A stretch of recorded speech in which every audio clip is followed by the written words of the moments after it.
जय गुरु जी, शुक्राना गुरु जी। जय गुरु जी संगत जी। ओम नमः शिवाय, शिव जी सदा सहाय। ओम नमः शिवाय, गुरु जी सदा सहाय। जय गुरु जी। संगत जी, आज का सत्संग एक आंटी जी का है। आंटी जी ने अपना नाम नहीं बताया है।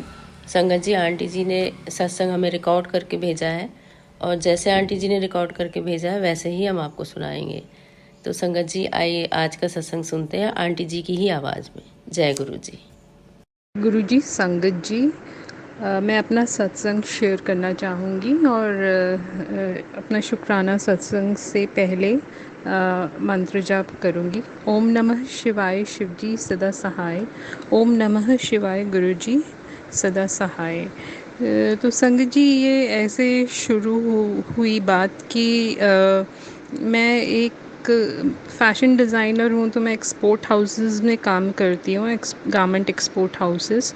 तो जिस किसी भी फील्ड में हम होते हैं, हमारे कुछ फेवरेट्स होते हैं। तो एक कंपनी थी जो मुझे भी बहुत अच्छी लगती थी। तो मैं 2013 से उसमें घुसने की कोशिश कर रही थी और कहीं से मुझे उसकी इन्फॉर्मेशन मिले। हमारे गारमेंट सेक्टर में ऐसे आईटी और बाकी सेक्टर्स जैसा नहीं होता कि आपको आसानी से किसी कंपनी की इन्फॉर्मेशन मिल जाए या उसमें काम करने वाले किसी इंसान के बारे में पता चल जाए जो आपकी मदद करे, या आपके सर्कल में कोई उस कंपनी को जानने वाला हो। एटलीस्ट 2018 तक मेरे सर्कल में कोई नहीं था।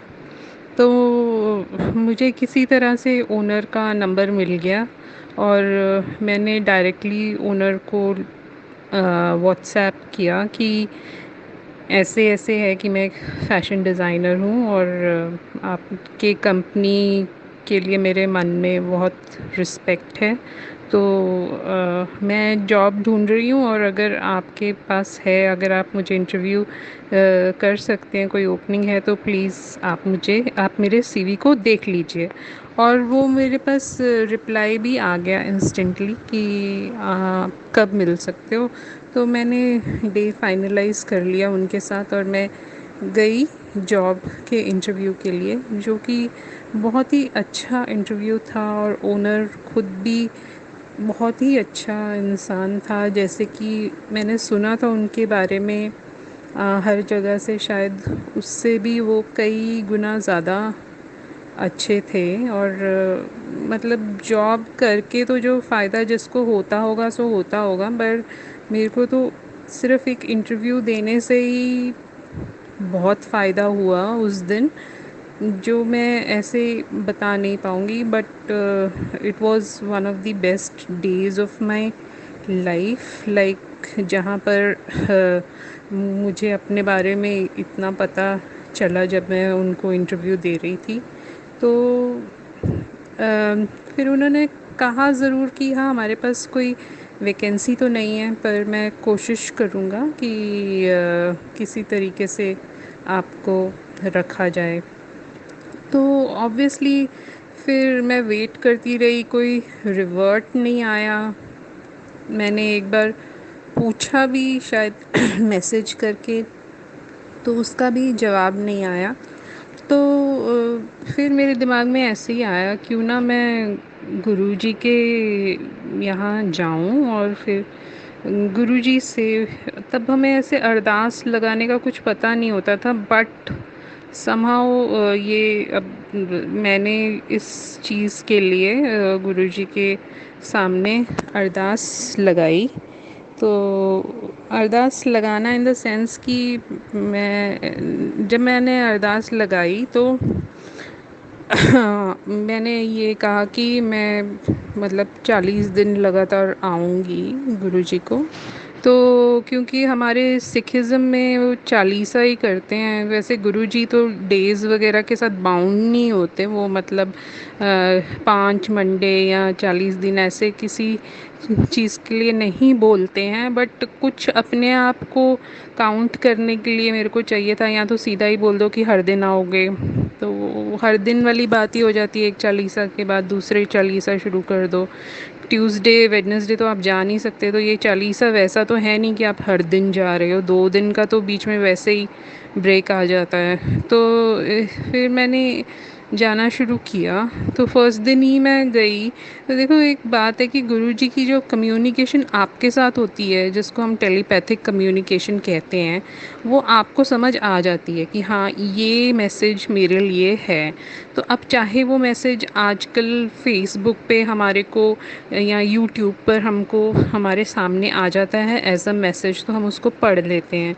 उस टाइम पर मैं मंदिर जाती थी, तो वो मैसेज आने का तरीका मेरे लिए कोई भजन होता था या कोई उनका चल रहा कीर्तन होता था जो मुझे मेरा मैसेज पहुंचाता था।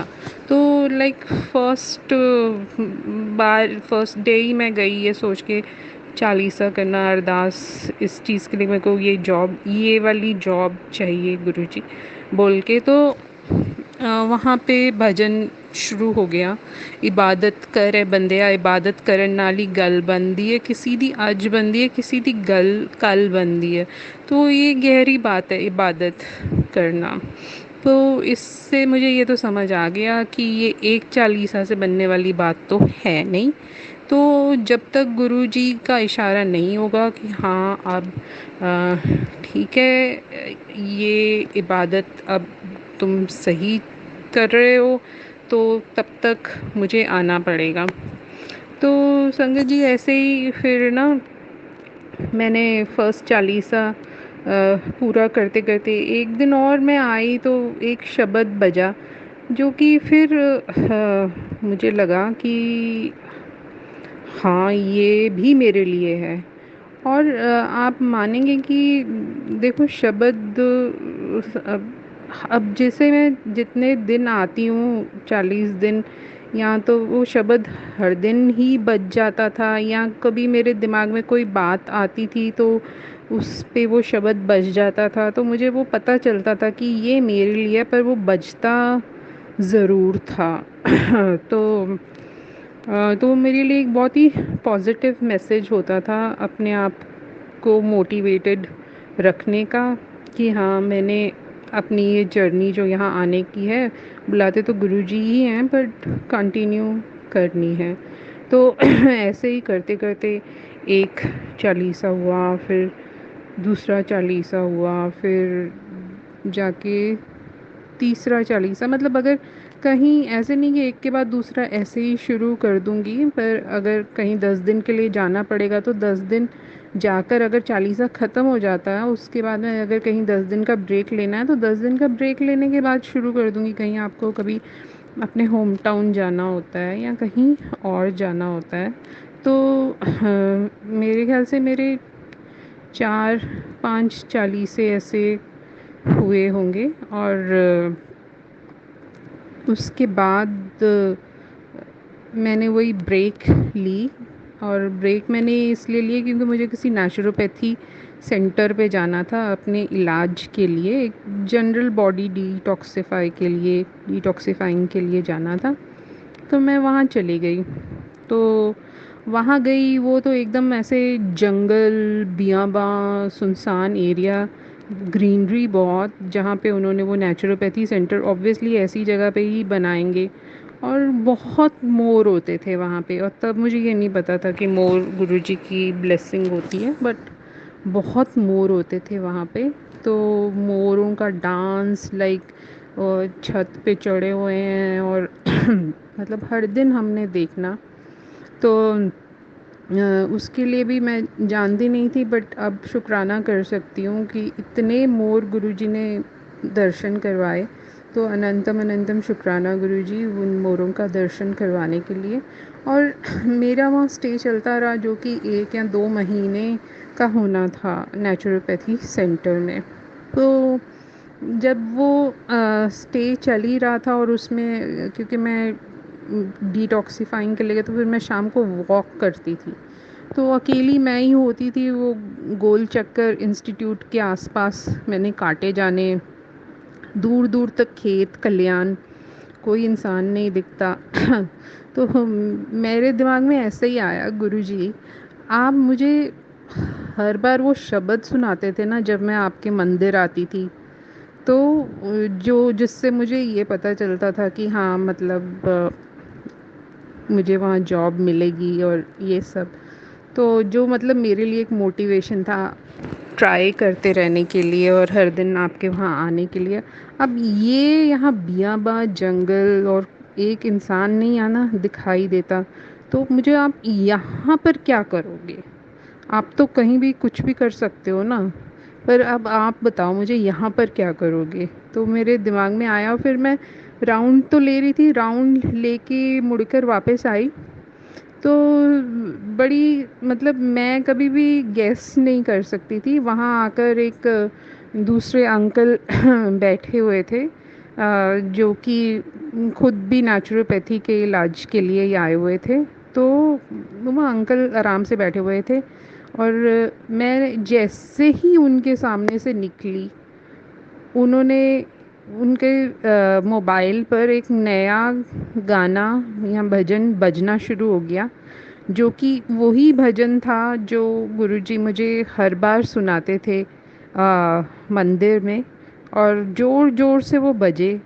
तो वो उसी पॉइंट पर ही मैंने उनसे गुरुजी से सवाल पूछा था कि अब गुरुजी यहाँ मुझे करके दिखाओ, आप मुझे वो भजन कैसे सुनाओगे? तो मुझे बड़ी हंसी आई, मैंने कहा अरे वाह वाह, मतलब गुरुजी ने यहाँ पर भी वो भजन सुना दिया जहाँ पर कोई इंसान भी नहीं दिखता। हाँ ठीक है, हम लोग हैं अंदर जो ट्रीटमेंट लेने आए हुए हैं, तो हमारे में से ये एक आके यहाँ बैठे हैं और उन्होंने वो भजन चला दिया। आज तक तो इन्होंने कोई भजन नहीं चलाया था, मैं 2 महीने से यहाँ रह रही हूँ, आज अचानक इन्होंने चलाया भी, वो भी जब मैं इनके सामने आई तब चलाया, और चलाया भी वही भजन जिसके बारे में मैं गुरुजी को बोल रही थी।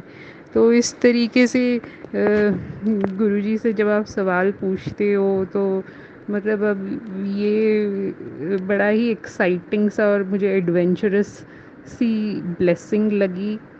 तो और इंसिडेंट लगा और इसलिए सत्संग लगा, इसलिए इसका मैं शुक्राना करना चाहती हूँ गुरुजी को कि इतने सुनसान और बोरिंग एरिया में भी इतनी इंटरेस्टिंग इंसिडेंट दिखाया उन्होंने, और कहीं पे भी वो कुछ भी कर सकते हैं ये बताया। इसके लिए उनका अनंतम अनंतम शुक्राना। और संगत जी वो जो जर्नी जो गुरुजी बोलते थे इबादत कर बंदिया इबादत नाली गल बंदी है, तो वो मैंने रियलाइज़ किया क्योंकि मैं 40 से गिनती थी ना, तो पूरे 7 40 से होने के बाद आ, उस कंपनी ने मुझे बुलाया था कि आपको जॉब चाहिए तो आप आ जाओ। तो 7 गुरुजी का लकी नंबर है, और ये कोविड से पहले की बात है, उसके बाद कोविड स्टार्ट हो गया था। तो इन सब चीज़ों के लिए गुरुजी का अनंतम अनंतम शुक्राना। और संगत जी आप सब जो इस सत्संग को सुन रहे हैं आप सबका भी शुक्राना, और जो चैनल्स इस सत्संग को एयर करते हैं और हमें अपनी इतनी डीप और प्रोफाउंड फीलिंग्स, जो कि यहाँ इन दिस केस एक बहुत ही खुशी की फीलिंग है, सबसे बांटने का मौका देते हैं, उन सब चैनल्स को भी मेरा बहुत बहुत शुक्राना। जय गुरु जी। जय गुरु जी, शुक्राना गुरु जी। जय गुरु संगत जी। संगत जी अगर आप भी कोई सत्संग अपना शेयर करना चाहते हैं तो डिस्क्रिप्शन पर दिए गए व्हाट्सएप नंबर पर लिखकर या अपनी प्यारी सी आवाज़ में रिकॉर्ड कर कर भी हमें भेज सकते हैं। आपका सत्संग भी जरूर संगत जी के साथ शेयर किया जाएगा। जय गुरु जी, शुक्राना गुरु जी। ओम नमः शिवाय, शिव जी सदा सहाय। ओम नमः शिवाय, गुरु जी सदा सहाय।